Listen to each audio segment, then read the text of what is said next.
So while filming Cosmos and during the whole process, what was one of the most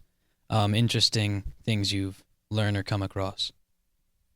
Well, you take episode 1 that has to deal with that. One of the stories that's told in episode 1 is the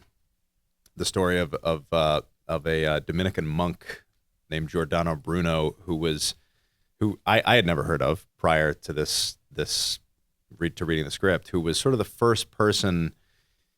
that we know of to conceive of the fact that there might be other stars with other planets revolving around, that it's not just the Earth and the heavens, that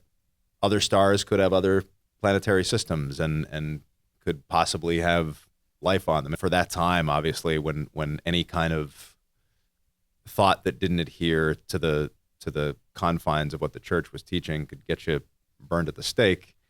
was pretty revolutionary, even for somebody to think in that regard. I had never heard of this guy, and this is one of the things that Annie does so well. Annie Druyan is she's very passionate about not only the science, but about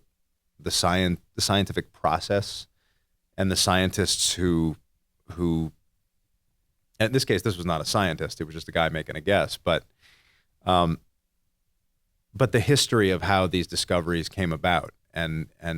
she sees these people in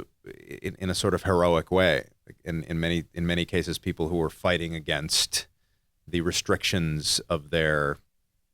time and whatever time and place they were born, and the show is kind of peppered with those kinds of stories. Like people, it's not the story of Einstein; it's the story of Edmund Halley, who you might not know as much about. So there have been a lot of those kinds of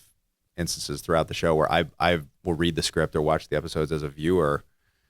and say, oh, I'm producing this thing and I didn't fucking know that.